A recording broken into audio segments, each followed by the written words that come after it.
up, everybody? Welcome to Eagles Pregame Live. Today, we are breaking down the top matchups to watch, keys to victory, player of the game, score predictions, and more. Guys, if you're watching us live, please be sure to comment your vibe for this tough matchup against the San Francisco 49ers. Joining me, he is Matty B at Philly Matty, Philly Matt B7 on Twitter. What's up, Matty?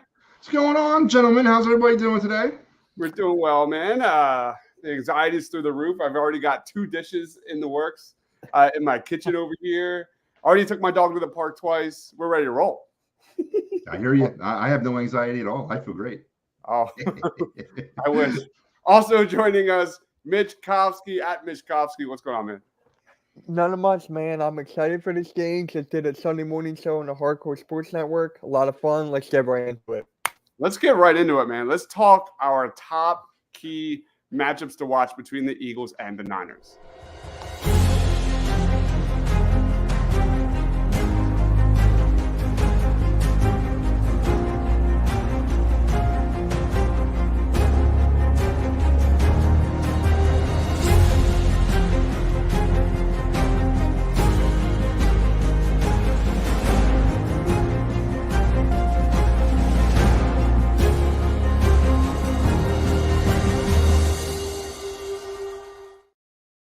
All right, Eagles versus Niners, top matchups to watch. I'll lead this off. It's got to be the Niners pass rush, which has absolutely been dominant over the last 3 weeks. You look at Nick Bosa. This guy is one of the best when it comes to getting after the quarterback.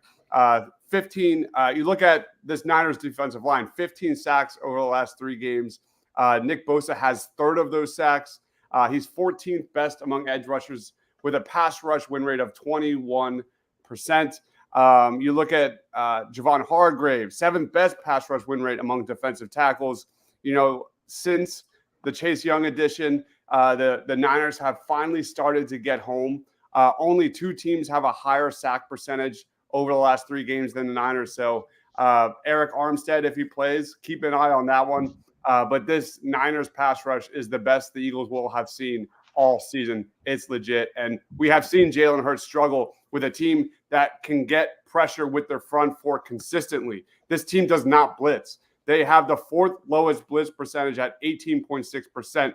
Jalen Hurts better be ready. The Eagles better have some design runs against this wide 9 pass rush. Keep that defense off balance. Get that defense going left to right. It's going to be interesting to see how Jalen Hurts is prepared for this Niners pass rush. What about you, Mitch? What are you watching? You know what I'm watching for? I'm basically going to say the same thing, offensive line, defensive line. I mean, it's going to go down in trenches. I mean, you got Bosa, Jones, Hargrave. That is for me. And then also, I got to go with who's ever gotten Deebo Samuel. I feel like it's going to be rotating left and right. It's not going to be one set guy. So there's always going to be an eye on Deebo Samuel for me. And then Kittle in the middle. Kittle in the middle against our middle, and that rhymed. I don't know why I said that, but yeah, that's the second best tight end in the league against our linebackers. Not looking forward to that. Yeah, George Kittle is so good at dominating in that middle area of the field, man. How do the Eagles plan to stop him? It's going to be fun to watch. What about you, Matty? What are some of your top matchups? So I'm going to take that Kittle thing and kind of take it to another level. It's not just George Kittle that scares me in the middle of the field. It's Christian McCaffrey that scares me in the middle of the field as well. Yeah. I think the Eagles are going to try to, Deebo Samuel and Ayuk don't really necessarily set the world on fire. But when you're dealing with all that empty space in the middle of the field, it's going to be a problem for the Birds. They haven't been able to the linebacker core just has not been good at all this season. It was never good going into the season, and it's gotten worse with the injuries and the ineffectiveness and the injury to Nakobe Dean. So that scares the living crap out of me, because if the Eagles decide then to put some pressure up in the middle of the field, then it's going to open up things for Ayuk and Samuel up top. And Slay, listen, guys, you can call me a Debbie Downer all you want, but Darius Slay is lucky to have escaped last week's game without 2 very bad penalties against him down there in the goal line in the second quarter and then in overtime. And if we leave him on an island again, is he going to get lucky this week? I don't think he will. And I think it's going to be it's a matchup nightmare for the Eagles linebackers. Yeah, that's a really good one. the Niners and Brock Purdy getting Christian McCaffrey into space against these linebackers, against these safeties. You look at the depth of this interior defensive line, and I'm talking about the Eagles' run defense versus Christian McCaffrey. They're going to get tested. Jalen Carter played 76 snaps last week, by far his most heading into last week. Jordan Davis played 62 snaps. And then when you look at Christian McCaffrey and this Niners offense, this is an offense that is number 2 in the NFL in yards per offensive play, 6.4 yards. And during that 3-game stretch, it's at 6.7 yards. And much of that is through Christian McCaffrey. So how do the Eagles plan to slow him down? We're going to get into it when we talk about keys to victory. But McCaffrey leads the NFL in rushing yards. He's got 154 yards more than the nearest rusher. And during that 3-game win streak, as I mentioned, Christian McCaffrey and this Niners offense is averaging 6.7 yards per play. That's the most in the NFL compared to the Eagles, which is 20th at 5.1 yards per play. Christian McCaffrey has 5.1 yards per carry in that stretch. So he has been unlocked, man. And Jordan Davis, Jalen Carter, they were terrific against the Bills. They held Bills running backs to like 2.9 yards per carry. Do they have the stamina? Do they have the duration to keep up with this Niners team, which this Eagles defense, their depth is going to be tested, especially at linebacker. So that's a really good one. Chrissy's in the house saying he popped on my feed. I'm not trolling. Go Niners, man. It's going to be a great game. Pat says Matt and Dives on the same show. Popcorn is ready.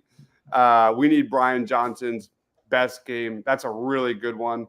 Does anybody else have any other matchups to watch? I got one more, and it's a Brian. It's a great segue. Thank you, Quentin. It's Brian Johnson versus DeAndre Swift and Jalen Hurts. Listen, guys, last 2 weeks, DeAndre Swift and Jalen Hurts have had the same amount of carries, 14 last week and 12 against the Chiefs. That's not right. I don't care if you want to call this, you got to factor in the tush pushes and you got to factor in the broken plays. But the fact that your lead running back is getting 14 and 12 carries a game is wrong. It's criminal. This is the 3rd straight week we're going to be dealing with elements. There's got to be something there. There's got to be a different wrinkle to this offense. Obviously, Scott and Gainwell, they're not factored into any of this. They have been totally ineffective. You got to give Swift the week 2 type love that you gave him back there against the Vikings in order for this team, the Eagles, to kind of just get any kind of traction in this game. Yeah, this is I love this comment, Quentin, like Matty B said, is the Eagles run game versus the Eagles pass game. On paper, you would say the Eagles want to attack this Niners secondary because they're young, they've got injury issues on their side. But for everything we just talked about, this is a game where you gotta commit to running the football. This is a game where you have to own time of possession. I'm not saying if it's a pass or a run. The Eagles need to have a good game plan of more motion, getting the ball, keeping that clock running, because unlike we've seen with this Eagles team last year in 2022, we need more DeAndre Swift controlling that line. Like it's very easy. Like this game is all about trench warfare, man. This Eagles, offensive line has to be better in protection. They have to be giving us 4 quarters of great pass protection and run blocking through without. And you mentioned DeAndre Swift. That guy had, I think, 1 or 2 touches in the first half against the Bills. Unacceptable. Brian Johnson needs to give us 4 quarters of DeAndre Swift. And that's when we finally saw this offense get going. That's when we finally saw Jalen Hurts attack downfield. That's what we need to see. We need to see the Eagles control the line of scrimmage, control the clock. I'm not saying a huge rushing attack, but I want to see more balance across 4 quarters. Any comments on that, guys? And any other matchups to watch? I think I'm good with that. I have one last matchup, but Dives, you made a great point. I think we've been crying for this balanced rushing attack since week, 1, but I don't know if that's ever going to happen. I think Brian Johnson is the play caller that he is, but my last matchup to watch is Brock Purdy against the Eagle defense, the entire unit, not necessarily the defensive line, but Brock Purdy is just not prepared to play from behind. And if the Eagles offense can kind of get on top of him, and then the Eagle defense can pressure him, it's going to be a long day for him. What is it? This nonsense all year long about, it's Purdy was the reason why they lost the championship game. Okay, well, now it's time to kind of get that, time to pay up on that. But get Purdy uncomfortable, make him have those flashbacks of that injury last season, make it a house of horrors again. I'm not saying hurt the guy, but you know what? Bring back and recreate everything that happened at Lincoln Financial Field last January for him, and make him play from behind. Yeah, that's a great one. You're literally in my head. That's one of my keys to victory, and we're going to get to that in a second. But Brock Purdy, will the real Brock Purdy please stand up? That's something we talked about on some earlier shows this week. This guy is night and day different than he was last year. More so attacking downfield. His deep ball is so much better than it was at this point last year. You look at this guy on passes 20 yards or more, 22 of 33. That's 66.7% completion percentage, 684 yards, 7 touchdowns, 0 interceptions. Those are better deep ball numbers than Patrick Mahomes, Josh Allen, Justin Herbert. We all know about QBR and stuff. So that's what I'm excited to watch. I'm excited to see his improvements against the Philadelphia Eagles. I mean, they didn't really play as much, but consider that Hassan Reddick took him out within the first few plays of the game, and that kind of goes into our last matchup. We all know what Hassan Reddick did against the Niners in the playoffs. 5 pressures, 3 hurries, 2 sacks, a turnover, a fumble recovery. The Niners' biggest worry here has to be Hassan Reddick versus that right tackle, and that is McKivitz. He was a 5th-round pick in 2020. He's starting full-time for the first time in his career in 2023. Hassan Reddick is 6th best among all edge rushers with a pass rush win rate of 24%. So you have to imagine, after what happened in the NFC title game, protect McKivitz, because they cannot leave him on an island whatsoever. Will we see a repeat of Hassan Reddick just destroying the Niners' hopes and dreams? So that's a really big one to watch for sure. Another one is the Niners' secondary. We kind of touched on it, but there's some guys in there that are not very talented. There's some areas that the Eagles can really expose with Devontae Smith and A.J. Brown.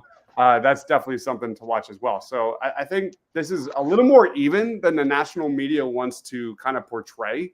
For the most part, it's been Niners. We'll see, man. And the fact that this is a home game where Jalen Hurts has been dominant, I like those odds as well. Any other matchups? Oh, let's go to some comments real quick. Trending in the AM, my man Phil says Eagles 27-21 get the W here. We've got Wayne in the house saying we will provide Brock with a new set of nightmares. We're going to get to that in a little bit when we get to keys to victory. We have Sean in the house. Nolan Smith coming up big. I would love to see. Does he even dress every week anymore? Does Nolan Smith dress for the Eagles? I haven't heard his name called once or twice. Nolan Smith, man, what the heck? He's been playing very little, and you would have thought with Derek Barnett gone, you would get more Nolan Smith, but that's truly only led to more of the same with some of the other rotation guys. Nolan Smith didn't play very much last week against the Bills. Jake Elliott with a big kick. Would love to see that. Any other matchups, guys? I got one. Eagles versus the first half. Can we please actually get started right? Can we actually get some points on the board, some yardage or something, some interceptions or something? We're scared of the first half in the last 4 or 5 weeks. I mean, that's the biggest matchup for me. Yeah, that's the Brian Johnson variable. Let's see. And no, to be fair, Jalen Hurts played terrible. Yeah, he's making every wrong read.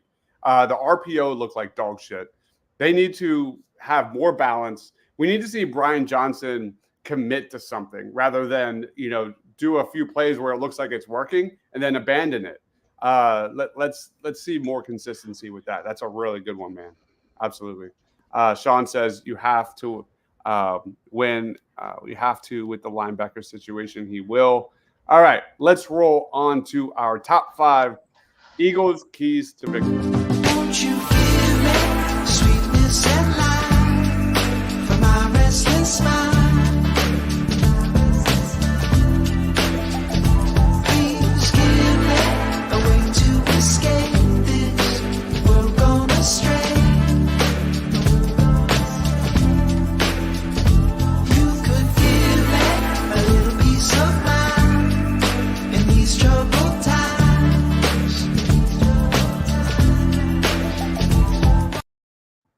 5 keys to victory. Lead us off, Matty B. What are you doing here? That little segment intro almost put me to sleep, man. That was such like smoothing, relaxing music. Right? Totally took me off my game, man. What is this? Some sort of psychological warfare there, guys? So real simple. I think we hit on the keys of victory in the matchup issues. I mean, it's really not hard to kind of sum up both of them. You need 4 good quarters. So can somebody give me 4 good quarters? I'm not asking for 4 winning quarters. I'm asking for 4 competently played football quarters at the NFL level. There's been some reports in this network that I'm a critical Eagles fan, but listen, ball don't lie, and that's what I want to say. The Eagles have not played 4 good quarters. What, the Dolphins game? And that's bad. Week 4? I mean, come on. I need me some 4 good quarters. If they play 4 good quarters, there is nobody in this league that can beat the Eagles. Apparently, if they only play 2 good quarters, nobody in this league can beat the Eagles. But they got to play 4 good quarters. Weather, we talked about it again. Being more balanced. Dodge just said it. I'm not looking for I don't want Swift to touch the ball 47 times today, but he's got to touch the ball significantly more than Jalen Hurts is touching the ball when it comes to rushing. We need a featured back in this offense. We need the 49ers to be scared of somebody in that backfield so that they put some more people in that box, and it opens up things more, because don't forget, we got a dinged up tight end that we can't really exploit the middle of the field. Julio Jones, the bubble screens to him didn't work. I don't know if Julio Jones is our middle of the field guy. We don't have a middle of the field option right now. So we need to kind of like sort of help that along by a good running attack. And then I'm only going to give you 3. Listen, biggest game of the season, play like it. Play like it's the biggest game of the season. You're a home dog. Play like it's the biggest game.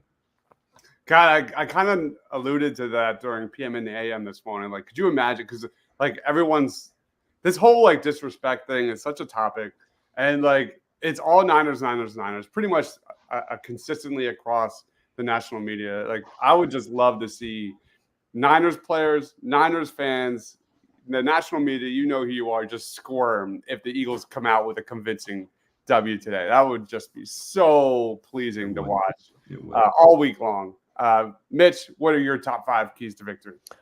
For me, the first one is, just play all 4 quarters. Exactly what Maddie said. I mean, come on, that's got to be the first one. You got to get out of the locker room, get your head right, and just no mental mistakes. That's the first one for me. Yeah. The second one, I got to go with Jalen Hurts and reading the ops and giving the reads, man. There was a couple times last game, there was receivers open, Swift was open at time, and I'm just like, what got into Hurts starting out these games? So that's my second one.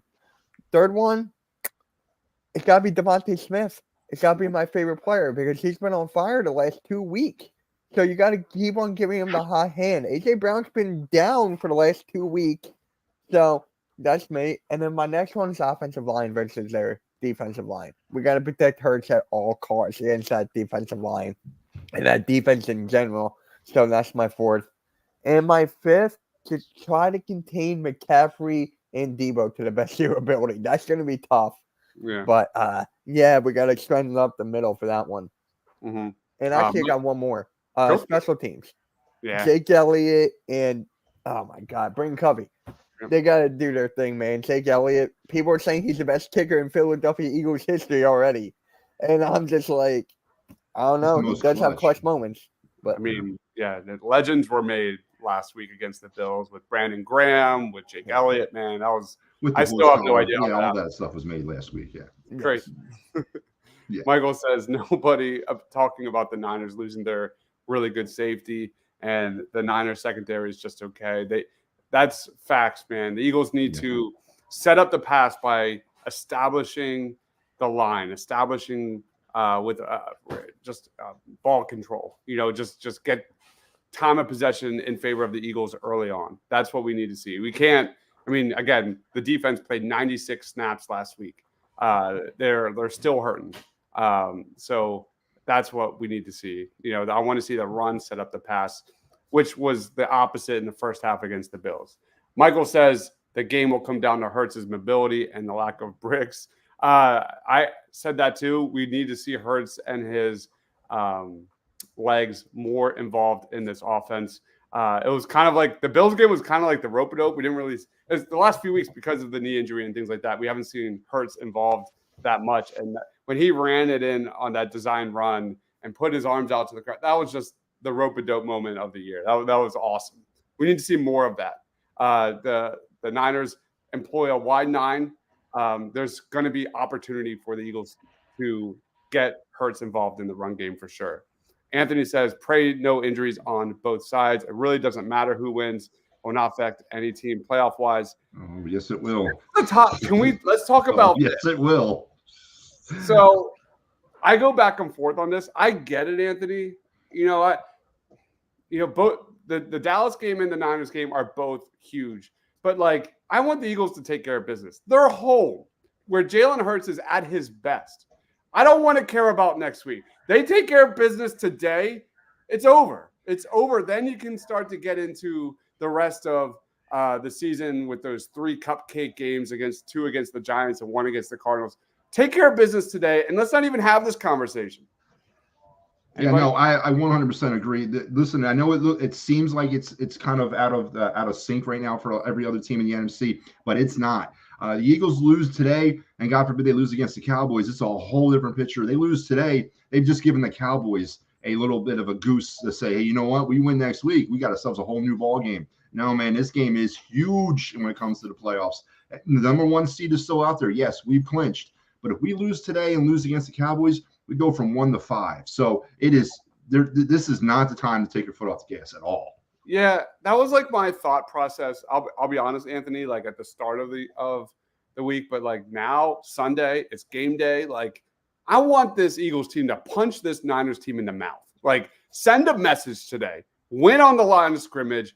This offensive line for the Eagles, the defensive line for the Eagles, get home, push these guys around. And like Matty B said, like this team hasn't really faced nearly the adversity this Eagles team has faced all year. So I want to see this team finally put it all together. Anthony says Niners have to start strong and not fall behind. Eagles cannot let the Niners get a good lead. That Niners defense is relentless. Blaze Radio, what's going on? Hell yeah. And I think Jalen Carter has a come-out game. And that leads me to my 5 keys to victory for the Birds. Number 5 for me, continue to thrive in the red zone. Like one of the most underrated stats over the last few weeks is the Eagles are literally perfect in the red zone over the last 3 weeks. 100%, 12 for 12. 10. Oh, was it 12 for 12? I thought it was 10 12 for 12. And let's keep that rolling, man. Let's keep that Eagles offense rolling in the red zone. Number 4, take care of fundamentals. Mitch, you kind of touched on it with the mental mistakes. The Eagles have to be fundamental in their tackling today. This is arguably the best yak offense in the league behind Debo and Ayuk. The bad news is the Eagles secondary is one of the worst teams in the league when it comes to limiting explosive plays from wide receivers. The good news is per PFF, the Eagles tackling has the 6th highest grade in the NFL. Again, with Cunningham out and things like that, like that's a bit of a concern, no doubt about it. But if the Eagles can keep those guys I mentioned in front of them, I think we have a really good shot. And, of course, the Eagles have to be careful with the football. The 49ers have the league's best turnover differential at plus 11. Got to be careful there. This defense is young and aggressive and hungry. Number 3, get after Purdy from the interior. And that's why I kind of highlighted that comment right there. If there's anywhere where this Niners offense is weakest, it's their interior offensive line. This is a game that Jalen Carter has to dominate from the jump. On plays when Brock Purdy has moved off his spot inside the pocket, he's averaging minus 0.84 expected points added per play with a 28% success rate. Those numbers are the same as guys like Mac Jones. I want to see Jalen Carter consistently getting into the grill of Brock Purdy in this one, making him uncomfortable in the pocket. Number 2 for me, and my number 1 are kind of both the same, is number 2, stop the run. You look at the 3 losses for the Niners this year at the Browns. Christian McCaffrey had 11 carries for 41 yards. In the next loss at the Vikings, 15 carries for 45 yards. And then the Bengals, 12 carries for 54 yards. This game is all about trench warfare. The Eagles have to establish dominance in the trenches. So for so many various reasons, of course, we mentioned 96 snaps from this Eagles defense, last weekend. They cannot afford to lose time of possession this week, period. And number one, you guys already said it, score fast.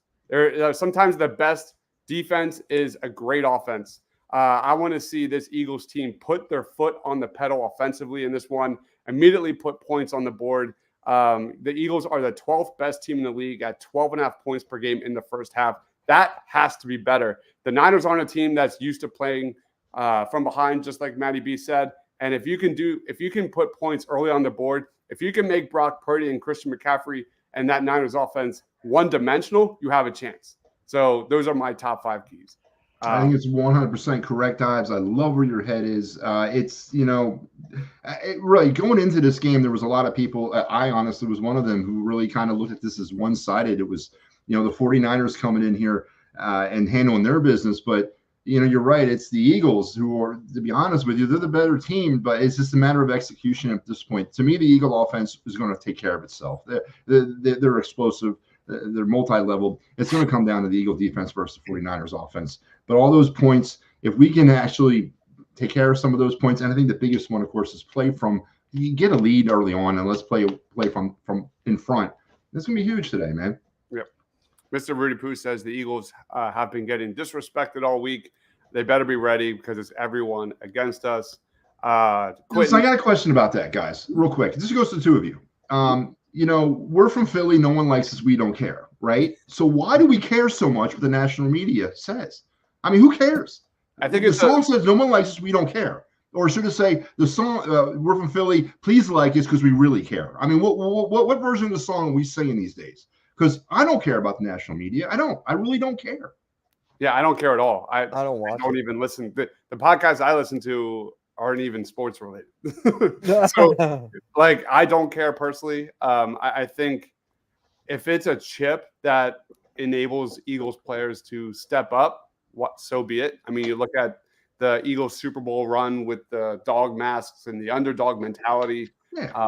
It's what it is. I think Philly in general has an inferiority complex with Boston and New York. Like they always want to be the underdog. That's always been kind of the mentality of the city. But I just feel that, we want to have our cake and eat it too. You want to be the city of Rocky and the underdog? Well, then guess what? That comes with no respect from the national media. So pick your side and enjoy it. Come up on top of the hill with me. I got a lot of space up here, and we can live together. Or not, or get off the hill and stop with this both sides of your mouth talking, well, we care, we don't care. It's one or the other, and take a stand. Yeah, I don't necessarily think that song is 100% true either. It's not. I think Eagles fans love it when they know they're great and they can rub it in everyone's faces and everyone else is jealous. And the Eagles, to be fair, have a chance today to send a message to the Niners and the rest of the NFL that we are the number 1 team in the league. Quentin says, if we get the number 2 seed, I get to potentially sell 3 sets of playoff tickets. There you go. That's going to be a good amount of money right there. Hope that goes well. Josh says if we win it today, it's pretty clear who will win the Super Bowl. Ooh, I'm not ready for that yet. No, let's do one game at a time, man. Reality Check says, what's good? Thanks for joining. Eagles, per Anthony, Eagles haven't dominated any of their opponents this year, so why is it going to be different today, especially when the Niners are one of the toughest defenses they have played, man. It's going to be a very close game, man. We're going to get into score predictions and player of the game predictions in just a sec. Niners secondary did a lot of talking about payback to Smith and A.J. Brown. And that's again, just like we said earlier, that's an area where I want to see Brian Johnson commit to the run early, set up the pass in the second half, and get some big explosive plays. And they should. That secondary is not good for the Niners. Is that we go. Bama got number 4? Is that official? Man, I think that's my guy Blaze. I think it's pretty official. Oh man, I'm so Michigan happy. won. Woohoo! Yeah, no surprise. I'm really happy about that. So I'm really happy. Give us the 4 best teams, man. That's going to be amazing. Yep, so we have Michigan versus Alabama, and then we have Washington versus Texas. That's going to be a great game. Why do we have to play Alabama? Yeah, you're screwed, man. I think Alabama's a great shot. So what, Bama versus Texas in the national championship game? Is that what we're looking at? No, I'm going to go Bama versus Washington. I'm going Michigan and Washington. Sure. Okay. Cool. Oh, I'm so excited. Bama's going. So glad the committee were smart and They were gave not us the four smart. best. Damn it. I'm so glad they gave us the 4 best. Like next year, this would have been fun to see Florida State be like a 6 seed and like kind of make a run. But like this is the last year of the 4 teams. Like give us the best. I want the best of the best. So awesome comment there. I have it on my screen here, but I wasn't paying attention. I got the alert. Yeah, it's official. All right. Niners sealed their fate by disrespecting the Rocky statue. Is that true? I did not even see that. Yes. And today's Rocky Day. You know that, right? Today's Rocky Day. I know. But I didn't know they were disrespecting.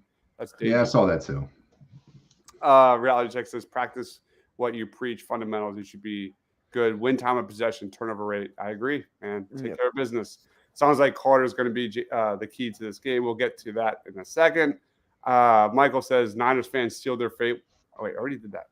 Yeah. We have to guys, keep the comments coming. This is great. Mr. Rudy Poo says we have to make sure our defensive ends are setting the edge. 49ers love to toss sweeps, reverses. And that's why Jalen Carter is so important, man. They're going to get the ball out fast. It's going to be hard for the ends to get there. For me, it's got to be Jalen Carter and that interior pass rush, consistently getting and pushing the line, man. That's what I'm looking at. Dives, you mentioned it earlier in the show. You mentioned Hargrave's name one time. How much do you think an X factor Hargrave is going to be today for the 49ers? Huge, overall? Huge. I mean, just again, this is one of the best defensive lines in football, period. And we didn't even mention. I don't think we mentioned Chase Young once. No, that guy's been a thorn. I said in the beginning. Okay, that guy's been a thorn on Jalen Hurts' side, and he gets a third game against Hurts. Man, he's been a problem. He's been a problem, man. Yeah, I think we, as you mentioned, and I know you guys mentioned it at the top of the show, this is the most dynamic defensive line the Eagles have faced all season.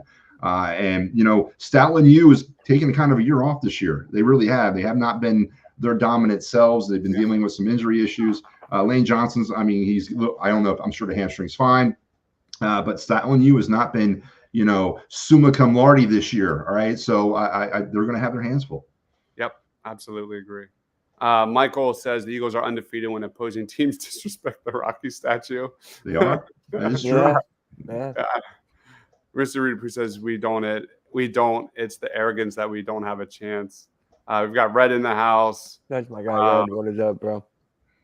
Mr. Reed Poo says keep that lefty Michael Penix Jr. out of our division. Yeah. I guess he's a Michigan fan too. I would assume. I don't know. I guess I don't know. They're the best 4 teams. I feel bad for the kids at FSU. I do too, man. They were my pick to win the national championship, Florida State. And then when Jordan Travis went down, that was horrible injury. Yeah, I would be furious if I was a Florida State fan, no doubt about it. The baby Bulldogs are going to eat today.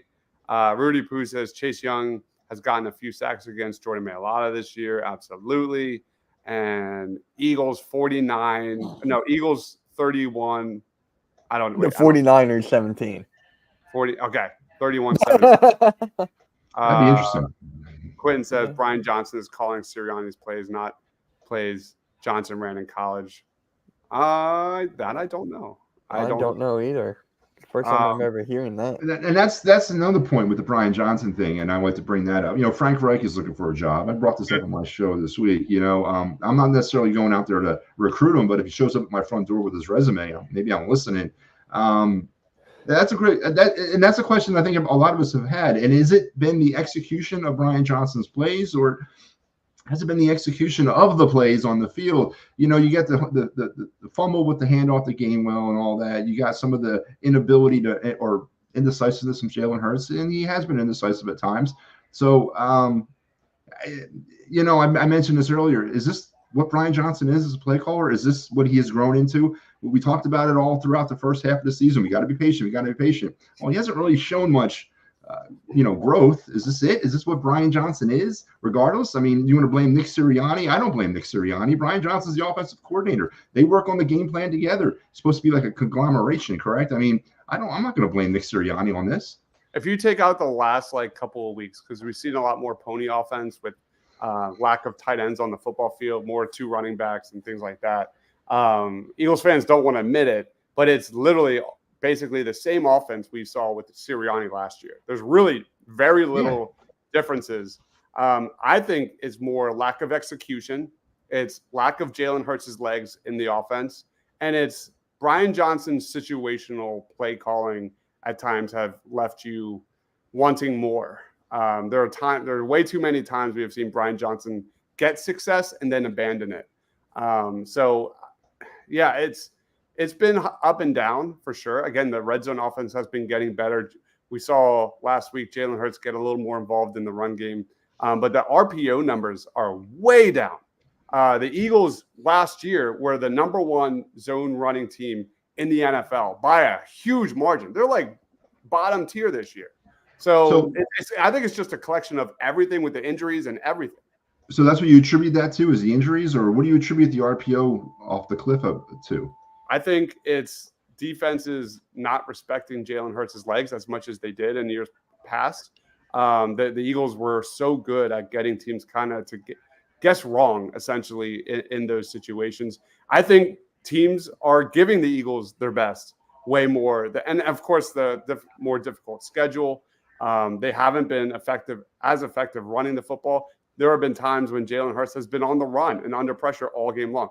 I think it's just started to play politician, but I think it's just a hot mess of everything. And to be fair, this Eagles team has come out consistently in the second half, and that was a huge criticism of Jonathan Gannon, where not just kind of leaving the offensive side, but going to the defensive side. We have seen this defense respond, and we have seen Jalen Hurts respond. His numbers when losing by 10 or more points are ridiculous, or hilariously ridiculous. So I think it's more execution and situational play calling. Yeah, I agree. Mitch, what do you think? You guys, this is the worst thing about going last. You guys took everything I was about to say. This is the last thing. Basically, yeah, you guys said everything I was going to say. Right. Yeah, I agree with that too. Rudy Poo says, please don't let the Commanders and Giants draft Penix. Penix, man, he's awesome. He's my QB3. He's right there with Jaden Daniels. He's a guy that wears his heart on his sleeve. I love that kid to death, man. It'll be a sad day when he's done at Washington. I've loved watching him play. Quinn says a loss today might give us Frank Reich. That's true. Silver lining. The inability of Brian Johnson to have an answer for the blitz in the first half of games, never implementing hot throws in malpractice. Yeah, I want to see more motion with this offense too, Rudy Poo. This team actually looks good when they, run A.J. Brown or Devontae in motion. They just don't do enough of it. Sometimes the creativity and the predictability of this offense is bad. It's especially on third and longs. It can get really ugly at times. DM says, I like Brian Johnson's adjustments, but his scripted plays are horrible. How bad was that last week? Oh, yeah. What was that? The first few possessions from the Eagles were god awful. And those are all scripted plays. Yeah, was the first 15, right? Or the scripted ones, the ones that they work on over and over and over. Yeah, and that's been a problem all year. It's been a problem all year. The Eagles have only had maybe 3 or 4 first possession touchdowns all season long, and that's way down from last season. I mean, they were one of the best, if not the best, in the NFL of scoring the ball on their first touch. So absolutely, they've been hot garbage. Yeah, last year they would just put their foot on the pedal from the jump in the first half, and then just run it down teams' throats in the second. Yeah. We just haven't been able to do that. We're 10-1 with a new offensive coordinator and defensive coordinator. I'm not worried. We were all just spoiled last year, and have to realize things are a little different. But at the end of the day, 10-1, not fixing what it isn't broken. I like that comment a lot. They are still 10-1. Let's give credit where credit's due.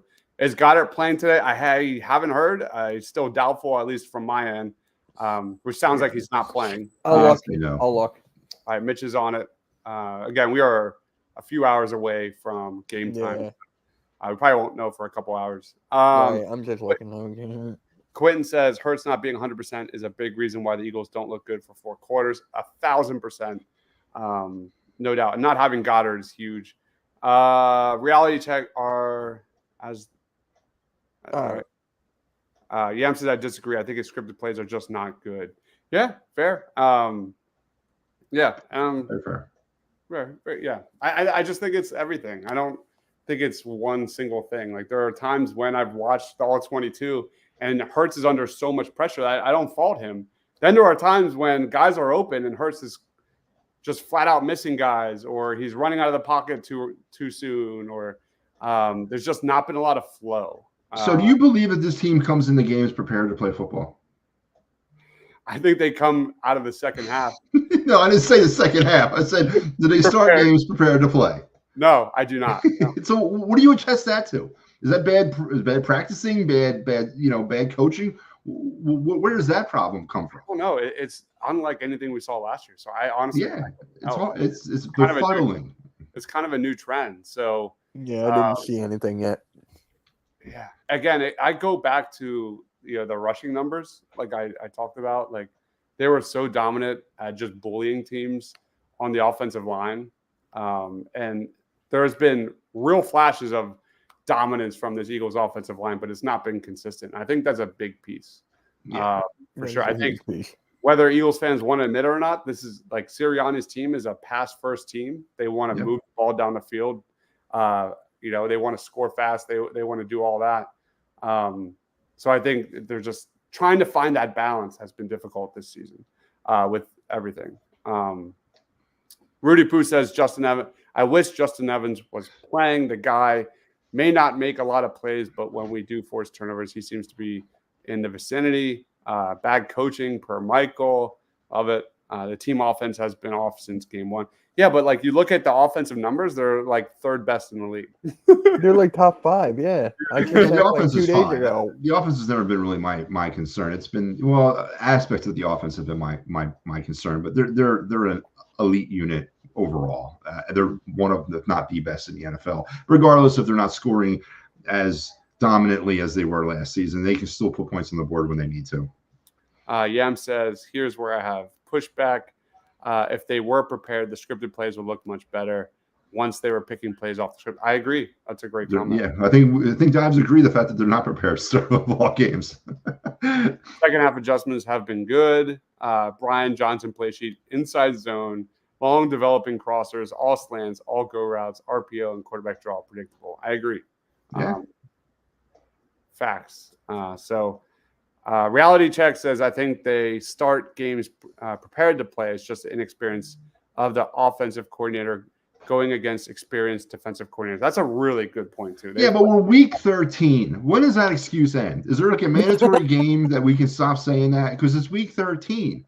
When is that not an excuse anymore? Facts. All right. Let's roll into player of the game and score predictions. I'll throw it to you, Matty B, first. How bad is it? What do you mean? What do you mean? How bad is it? What are you talking about? Oh, I know where this is going. No. Listen, I am going to give my unbiased. See, this is one of my big knocks about the Edge of Philly sports lately over the last few weeks. Nobody wants to take off the green sunglasses. Nobody wants to sit down and talk the realisms about this football team. 10-1 is a hell of an accomplishment. I'm not going to take that away from them. But when I ask the Eagle fans in my circle, which of course is a very limited circle, when I talk to them and I say, are the Eagles a Super Bowl winning team? I get the same deer in the headlight look like, 10-1, but we're going to take him. So that's been kind of the basis of my entire rant this season. There's a lot of optimism and there's a lot of potential on this football team, but until they put that potential to maximum use, I'm going to continue on the hill. But to kind of get to my point, I with everything we talked about and with all of the things that I've weighed out, I can't see past a 49er victory today, boys. 35-24 Niners, and Bosa is my MVP. All right, Bosa, and 35-24 for Matty B. What about you, Mitch? It's actually kind of funny. When I was doing the show on Monday, right, I was with my Eagles guy, my Eagles co-host, and a 49ers guest. They was predicting 38-35, and I'm like, it's not going to be that high, guys. It's not going to be that high. So I have us winning 24-21 with Hassan Reddick being player of the game again. I'm just telling you, he knows how to get to Brock Purdy. That's a really good one. That is so vital with the Yak Monsters and George Kittle and Hassan Reddick is so vital to this.